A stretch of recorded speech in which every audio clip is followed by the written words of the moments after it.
మీరు 15,000 కోట్లకే మీరు బాధపడతా ఉన్నారు. ఈ 30,000 కోట్ల రూపాయల గురించి మాట్లాడతలేరు.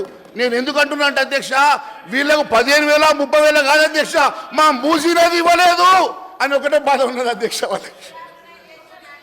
ఆ మూసీ నది దాని వెనుక పెద్ద కథ ఉంది అధ్యక్ష, మళ్ళీ చెప్తా అధ్యక్ష టైం వచ్చినప్పుడు. ఆ మూసీ నది వెనుక ఒక పెద్ద కుంభకోణం ఉన్నది అధ్యక్ష. ఏ రకంగానైతే కాళేశ్వరం లెక్కను మేము కూడా ఒక ఏటీఎం పెట్టుకుందాం అనుకుంటున్నారు అధ్యక్ష ఆస్థాన గుత్తేదారులు. నేను ఒక విషయం చెప్తా ఉన్నాను అధ్యక్ష, 26,000 కోట్ల రూపాయలు ట్రిపుల్ ఆర్ రోడ్డుది చెప్పి, నేను ట్రిపుల్ ఆర్ రింగ్ రోడ్ గురించి చెప్తున్నామా, నువ్వెందుకు బాధపడుతున్నావు?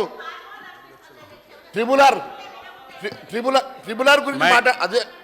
మహేష్ రెడ్డి గారు సార్ మినిస్టర్ గారు, అమ్మా మూసినది అనేది 1,00,000 కోట్ల కుంభకోణం అమ్మ. 3 సార్లు కాదు 30 సార్లు చెప్తాము. అది